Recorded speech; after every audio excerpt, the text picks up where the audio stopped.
All right, welcome back to a podcast with no name. I am the host, DJ Gupton. Today, as I record this, it is February 19th, 2020. Originally, I planned to upload this during Valentine's and All-Star Weekend, but this little thing called life happened, and here I am today. And I know I usually do these things in one take, but for those of y'all who follow me, you already know the deal. But the good news is for every time I mess this video up, I got to make it better each time. So with that being said, I'm just going to dive into this and hope that the saying third time's a charm, is the actual real thing. And a quick reminder, people, my views do not validate nor berate yours, so please enjoy the show with an open mind. But to get the ball rolling, look, it's been a weird year, and I'm not talking about just 2020. I'm talking about like the past 365 days. Heck, I could even go back and say the past 2 years if I'm being real with myself. The reason I'm saying all this is we've had a lot of our beloved icons pass away, which in life is natural. Nobody makes it out alive in the end, but a lot of these kind of came out of the blue and kind of, a shock more so than ever. There's way too many for me to count, and the last thing I want to do is start listing them off and disrespect a few by forgetting some, because someone's going to be like, oh, well, you didn't mention this person. Do you not think they're important? And no, that's not true. I think everybody's life has equal value, but look, prime example.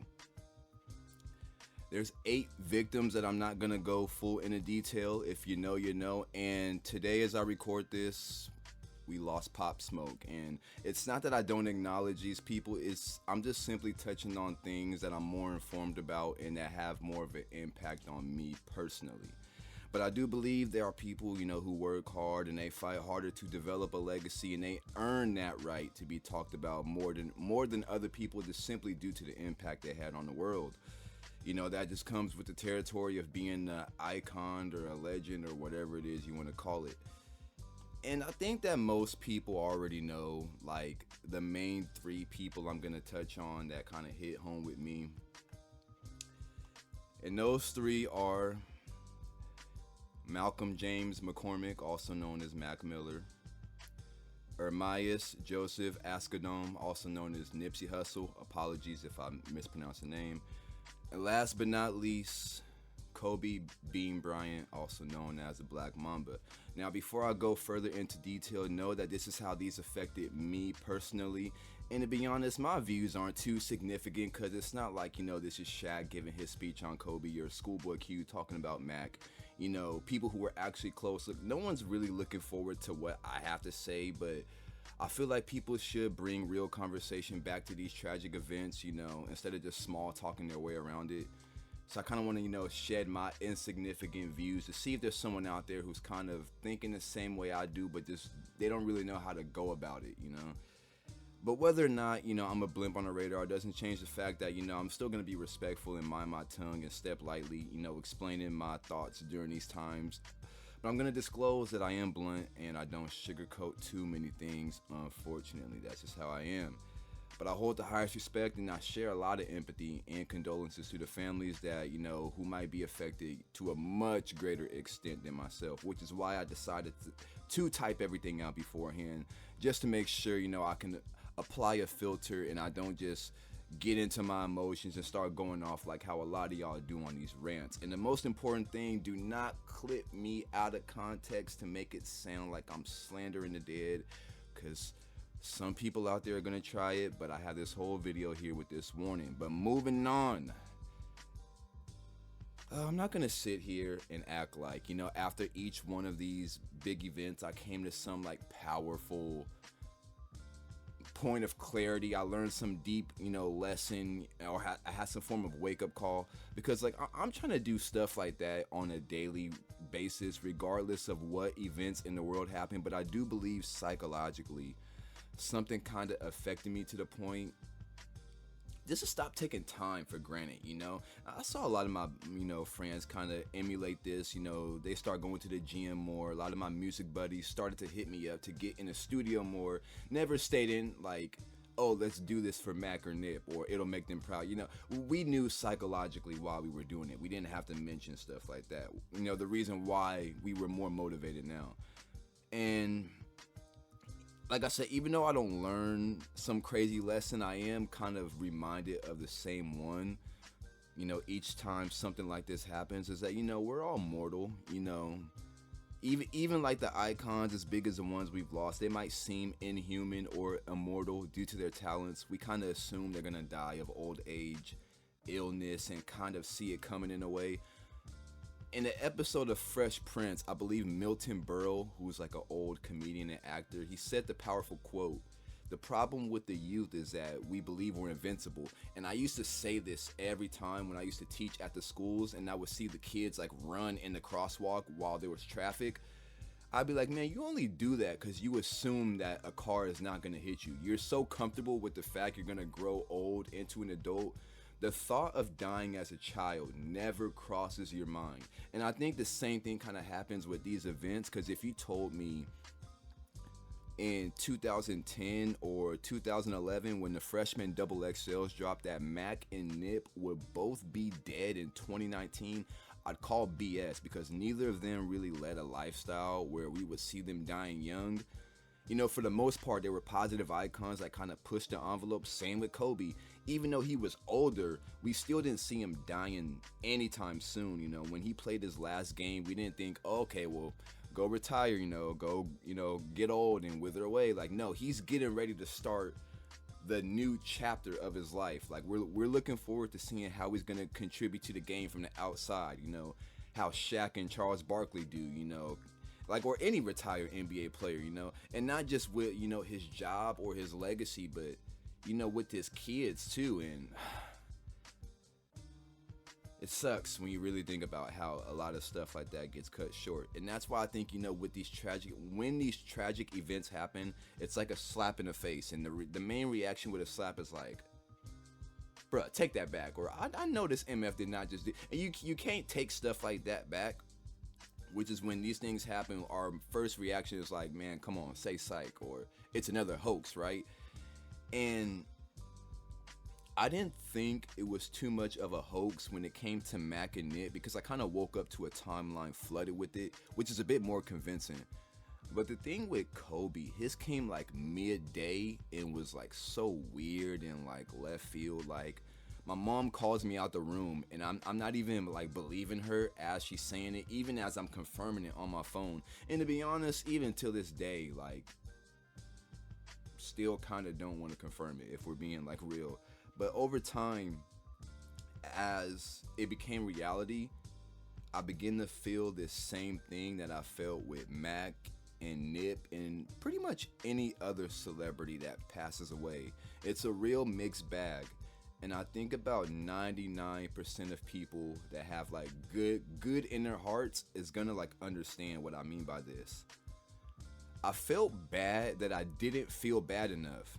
And I like to believe that that's a general consensus when it comes to celebrities that we're not personally attached to.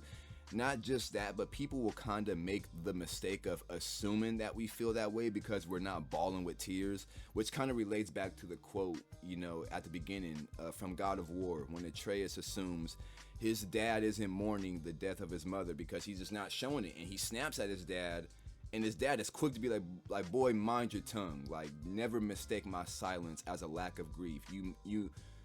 You mourn how you wish, and you leave other people's to their own. And I think that's such a powerful quote, because everybody kind of grieves and mourns their own way. Like, when Nipsey Hussle passed, I saw two specific forms of grief. One is when the Game was driving down Slauson, and he had the camera facing the street, not himself, probably because he was like full of emotion and crying and didn't want to show his face.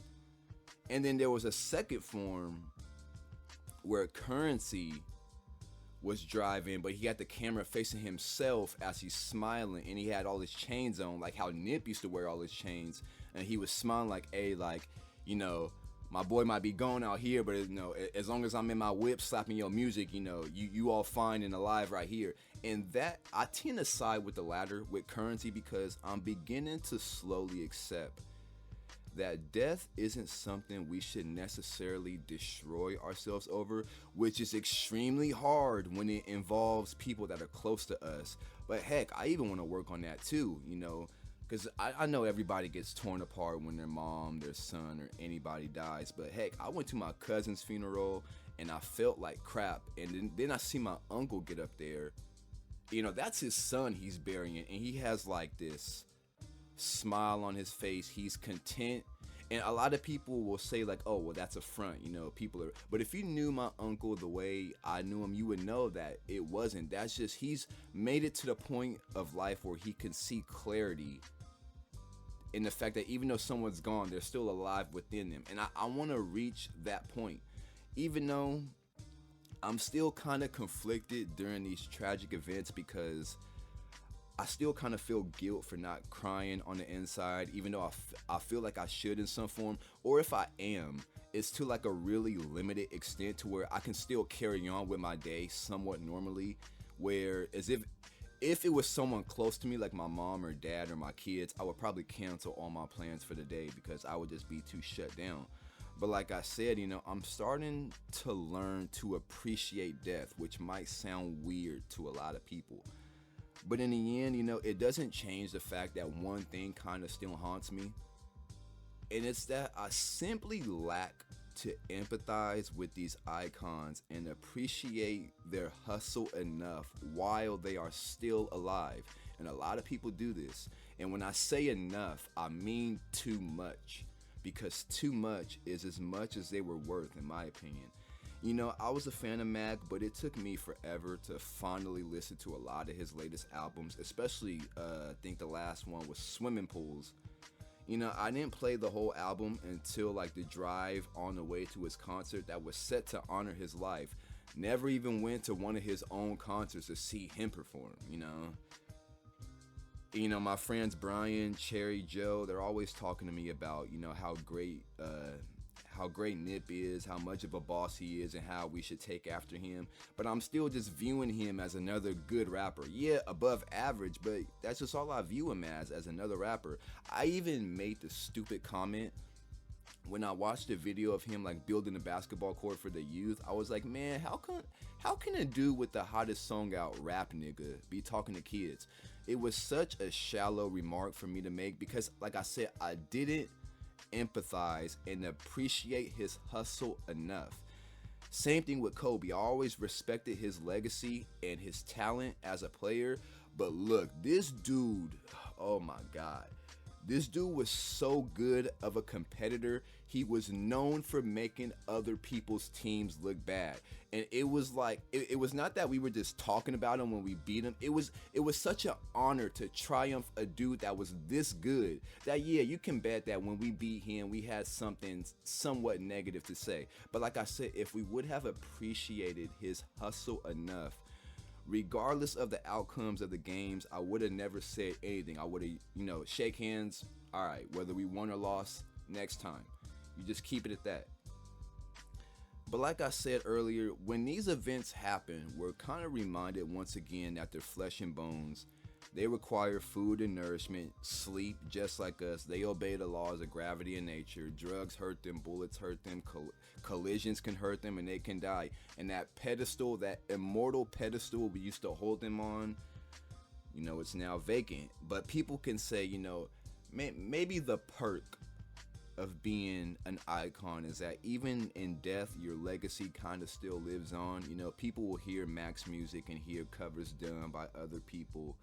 They're gonna go to I think it's the Blue Side Park that's named after him. People are gonna see the murals painted of Nip. They're gonna try to give back to the community. They wanna own their own masters like him. And of course, when it comes to parents, as soon as the kid come out the womb, they're gonna be telling them, Kobe, like every time they shoot, like that's mandatory. You gotta teach your kids how to do stuff like that. Like my boy Mark made the point, as bad as it sounds, it's not quite the same as when our close friends or relatives die. Even though we're affected more, you know, that kind of only ties to us and our responsibilities to carry down those legacies down our bloodlines and families. Whereas with these icons, the media kind of does the job for them. But the main thing I want to get into, like the real meat and nitty gritty, is this real old topic that people have probably heard before. I don't know the saying, I don't want to stir up the old bag or beat beat the dead horse, whatever the saying is, but are the majority of humans still forced to learn the hard way? Or the title of this vlog, what lessons do we learn from death? And are we actually learning, or are we just shining times? Are we just shining light in dark times, aka fit in the narrative for the time being? Now, I'm going to touch on the latest one, which is the legend himself, the Black Mamba, Kobe Bryant, because the things that people were displaying, that they were like all of a sudden learning and finding out that this is like a new way of living, like I was kind of puzzled and kind of like pondering a bit. I definitely wouldn't say some of these things were like, I wouldn't say I had a problem with them, because that'd be kind of saying I have a problem with positivity, and I'm not that much of a Debbie Downer. But one of the things that had me puzzled was to look at your loved ones, to call them. Don't text. You spend time with them and you tell them that you love them and you appreciate them. Now, this was started by a woman who was working in an airport. They caught her on video. Her name is Courtney Milner. And when I saw this video, I was like, that's facts, And even, I believe Ellen DeGeneres brought her on the show. And one of her comments on the show was like, I'm always full of love and joy and positive energy, but I felt like on the day that Kobe passed, I had to show that energy, more on that day, more than any other day. And I believe that's very logical and was probably well needed. And I began to see a lot of people praise her, follow her footsteps, which you could say was probably her intention. But this voice in the back of my head kept telling me, like, is this really new information? Like, because we as humans have always known that logically we should be on this type of positive energy. We hear positive stuff all the time, but our so-called busy lives helps us tune it out and ignore it. Because I bet you, if she gave that exact same speech, but like days, weeks, months, or years before Kobe died, majority of people that were waiting on their plane would have most likely either tuned her out or just not recorded it. But when she finally gives a speech on that specific day, all of a sudden people, they listen. It becomes gospel now because the day she decided to do it on. And this ties back, with my first, vlog video, to always put logic before emotions, because we fail, because we don't do stuff like that. We know we should be connecting with our families and friends, but petty reasons like, they said this about me, or they owe me money, or we have different opinions. It clouds your emotions to the point where you will make the illogical choice of not keeping in contact with your loved ones. And I'm sure, there's plenty of people who saw that video of her giving that speech and thought,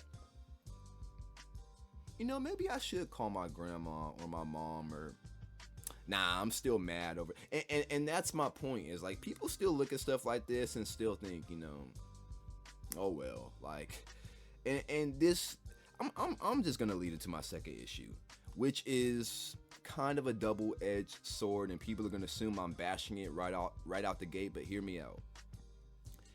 Hashtag girl dad. Now, the great part about this is that it was started by I think she's a reporter on mainly ESPN and Sports Center by the name of Elle Duncan, who knew Kobe personally and met him while she was pregnant with her daughter. And she started this trend to honor him, after he died, which is very dope.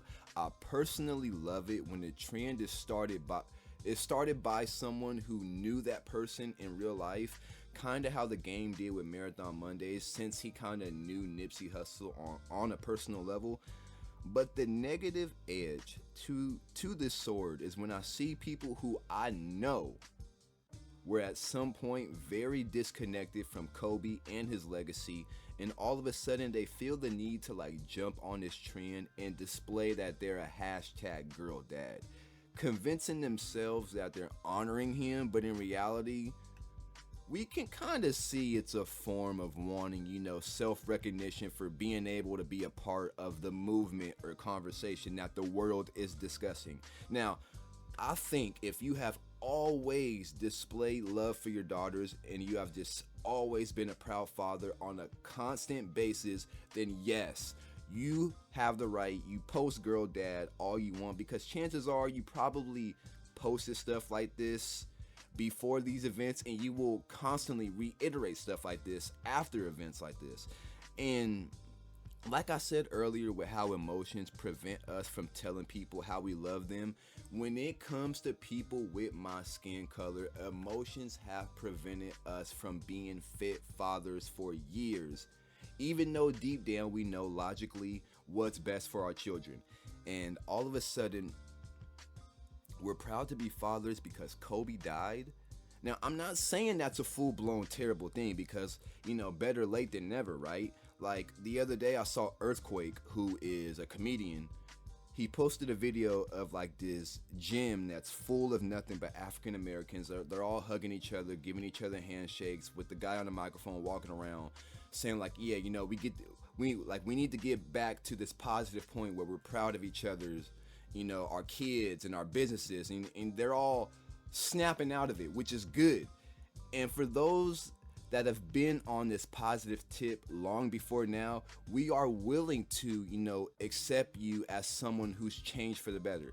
But you can't be ashamed to admit that you've been on some real BS before, because I hate when a person thinks just because he's a part of the positive group now that he can kind of preach like he's been on this his whole life. Like, come on, bro. Like, we know before Mac passed away that you were doing heavy drugs, but just because he's gone now, don't try to be like you've always been displaying this. Like, don't be ashamed to admit the things you were popping and snorting before. Like, and yeah, now that Nip is gone, you're kind of telling people to respect your own skin color, but if you smoked somebody before of your own skin color, like, don't leave details like that out. Like, let people know. Like, don't be ashamed to admit stuff like that. And yeah, you're a proud father now, but don't forget to tell people that you had years of ignorance of chasing girls while your daughter needed you. Like, you admit stuff like this. Don't just negate it. Like I said, we'll accept change as long as you're not ashamed to admit it.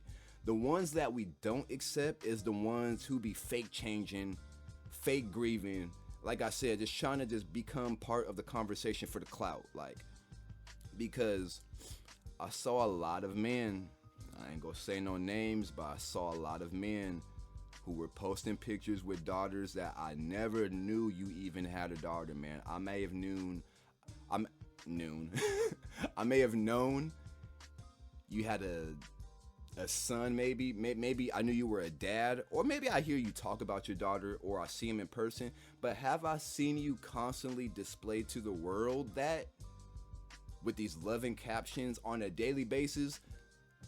Debatable. Very debatable. And that, stuff like that, and like even if you did it in the moment, I can't even be mad at, as long as you went out and took a new picture besides taking posting an old one.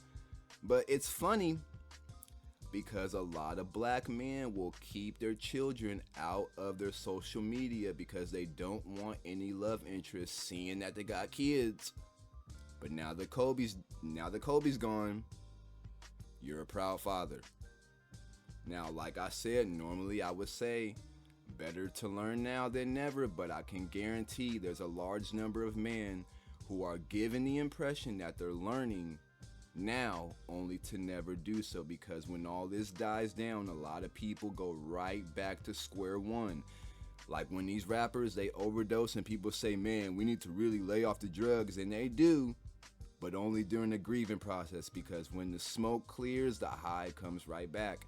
I can see a lot of fathers going back to either not being involved with the girl's problems and leaving it up to the mother, having a super toxic authority when it comes to boys, not putting their girls in sports or listening to their feminine needs, and so on. Because when they see hashtag girl dad, to them it's like another hashtag trend, like broom challenge, which is a super temporary trend.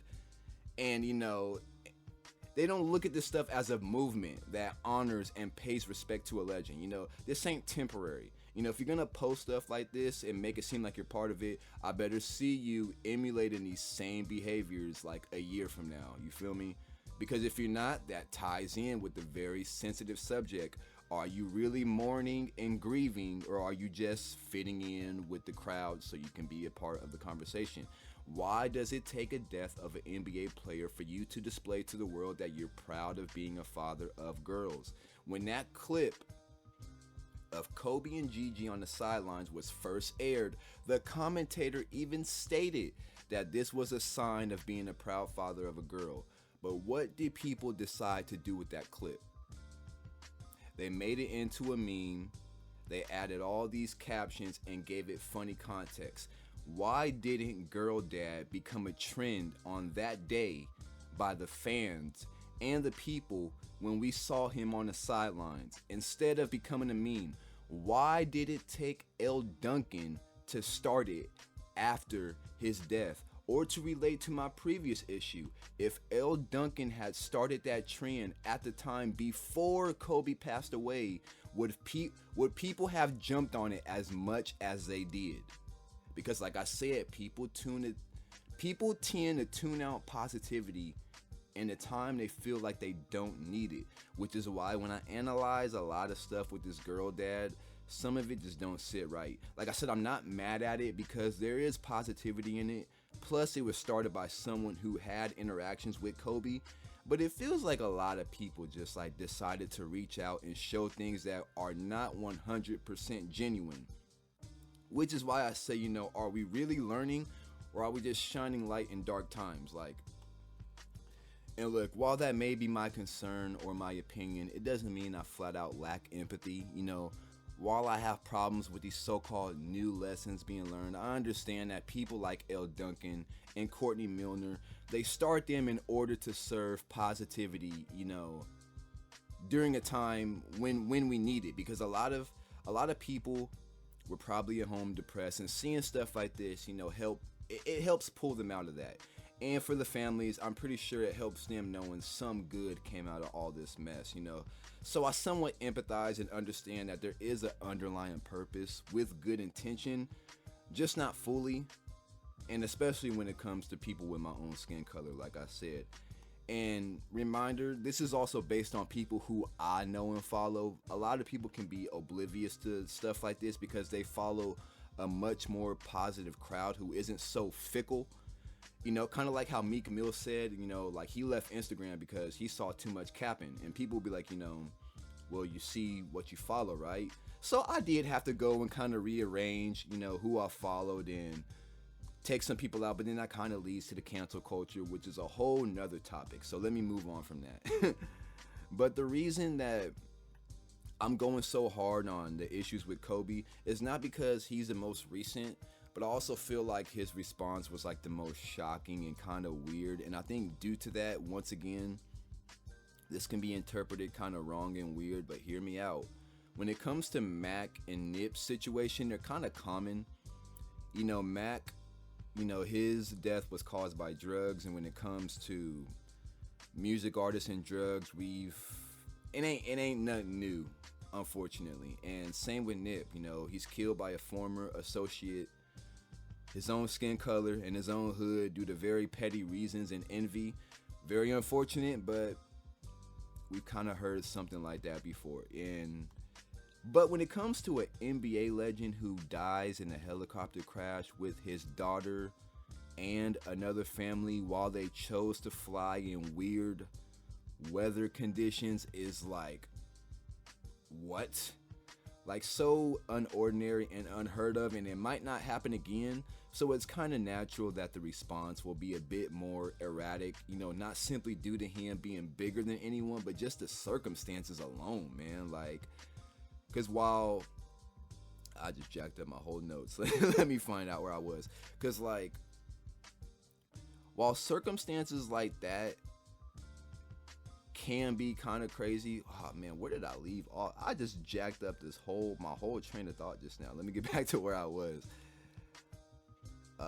Man.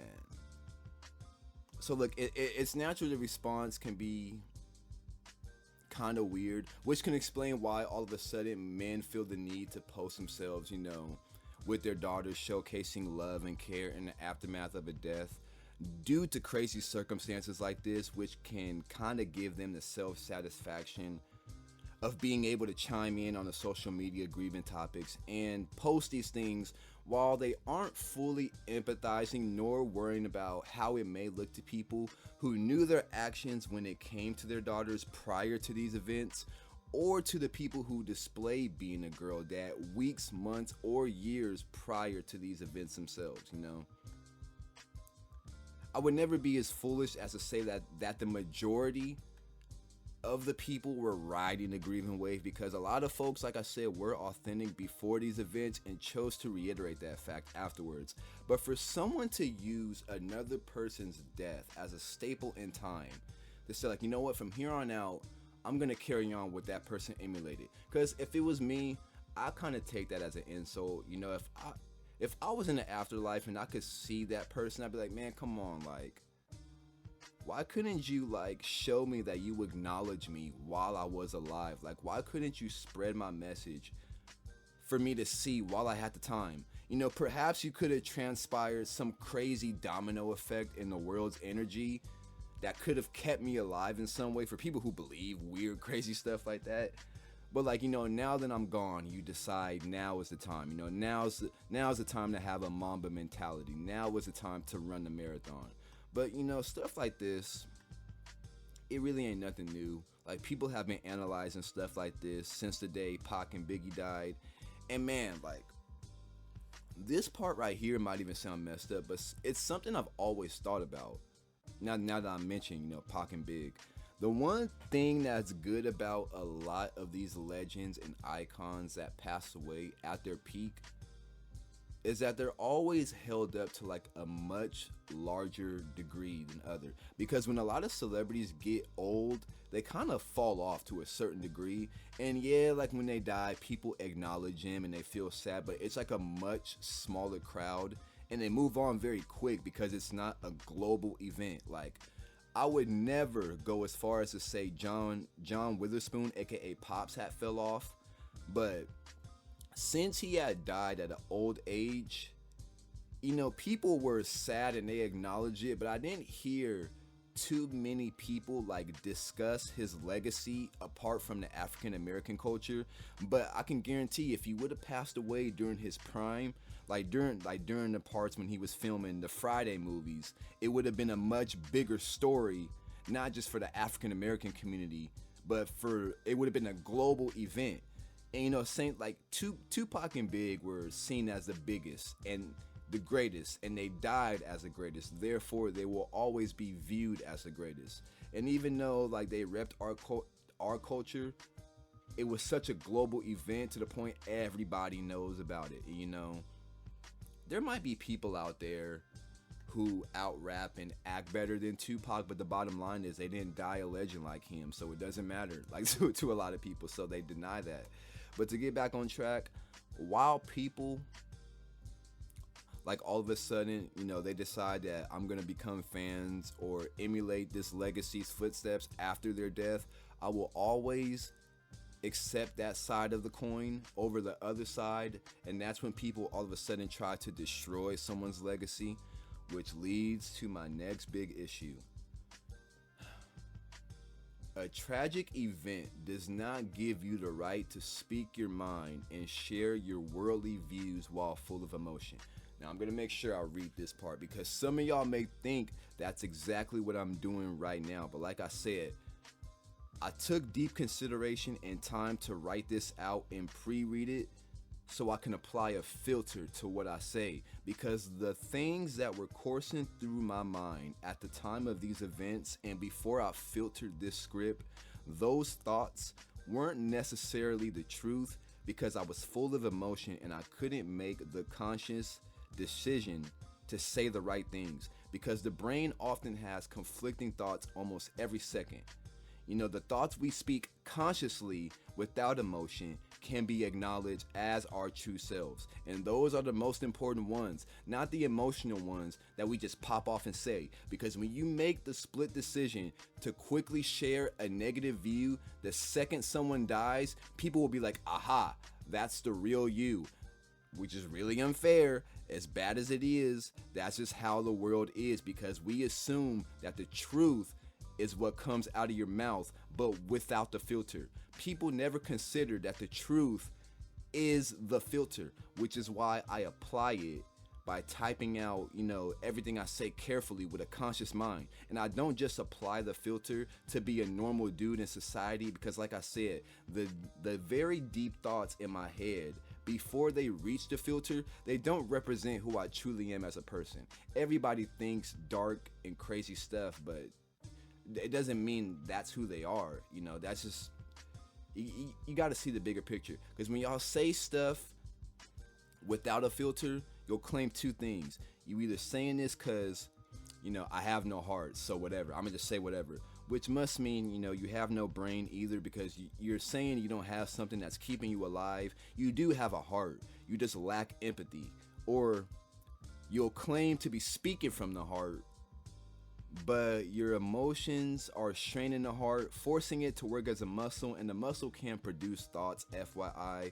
Your conscious, which is located in your brain, does. So in actuality, you are speaking your mind. You're just not applying a filter, which ironically, some people claim is your heart. And that's why when you say something that you regret, your heart is the first thing that hurts, because it's like, come on, bro, like, why didn't you check that with me before you said it? That's not how you really feel. And if you do feel that way, it's because, you lack empathy, you're cold-hearted, or you lack the filter. That might go over a lot of people's heads. But the reason I'm saying this is because a lot of people will lack the filter. When some of these icons pass away, especially Kobe, some people express how they truly disliked him as an NBA competitor. Some express how they truly disliked him due to his charges. Not gonna say any names, but Some express how they truly disliked him simply because he was black. Just to give you a brief idea of the nonsense and stupidity I heard during these times, my mom read me a few Facebook posts where one lady decided to state that he died so many years too late because he should have died during the rape case. One said that it's funny that everyone's talking about Kobe, but no one's talking about the starving children or the forest fires, or my personal favorite. I'm so glad they finally revealed the family that needed to be mentioned, aka I'm hitting my mic. I'm so glad they finally revealed the white people. Look, I cannot make this up, and I wish I could show you the screenshots of these comments, but honestly, I don't think it's worth the time digging up. And to be 100% honest, I probably shouldn't have repeated them just now, because that's the part that I said people can take me out of context and make me sound like I'm slandering the dead. But you get the point. But this has been said a multitude of times, not just by me. Is this the stuff you need to be saying online? Like, I say this over and over. You can speak your mind on social media and be personal, but if you openly share how you feel behind closed doors, you're only leaving that door open for the internet to bust it open and flame you up. Because, look, they know you can't back up what you're saying. You're just craving unnecessary attention. If that's how you talk behind closed doors, or if that's how you feel underneath the filter, fine, keep it that way. I'm not, to each his own. I'm not even gonna label that the real you, but there is a time and place for everything. And the death of an icon or a legend, whether he or she is a legend or icon to you, it is not the time and place for you to share your views about them in a negative manner, aka speaking without the filter. You should have did that when they were alive. If you wait to their death, you ought to be ashamed of yourself, because in all honesty, I see cowardice in that. And on that topic, enough with the conspiracy theories. Look, I'm not gonna lie and act like some don't make me raise my eyebrows and, make me think about the corrupt world we live in, but bottom line, the person is gone. The family is hurt, and if it was you in their position, you would have some respect, you know. Some of y'all need to be reminded on a daily basis that if it was you, how would you feel? Or if it was your loved ones, you know, how would you feel? Like, I don't think icons deserve to have their image burned and to be crucified. But just an example, there's people out there that believe that Bill Cosby and R. Kelly don't deserve justice for what they did to those girls. And I always say, if those girls were your daughters or if you knew them personally, your whole entire view would change. But that's kind of me getting off topic once again. But back to the conspiracies. Whether it's true or not, it doesn't change the fact that they're gone. And if you want to prove a conspiracy, you go to the conspiracy people or whoever it is you go to. You don't go to social media where you know it's going to stir people's emotions up. Like, I'm tired of hearing Nip was killed over Dr. Sebai. Kobe's helicopter was tampered with. He sold his soul along with his daughters. Heck, let's take it back further. Michael Jackson was killed because he owned part of Sony and the Beatles. He was too powerful.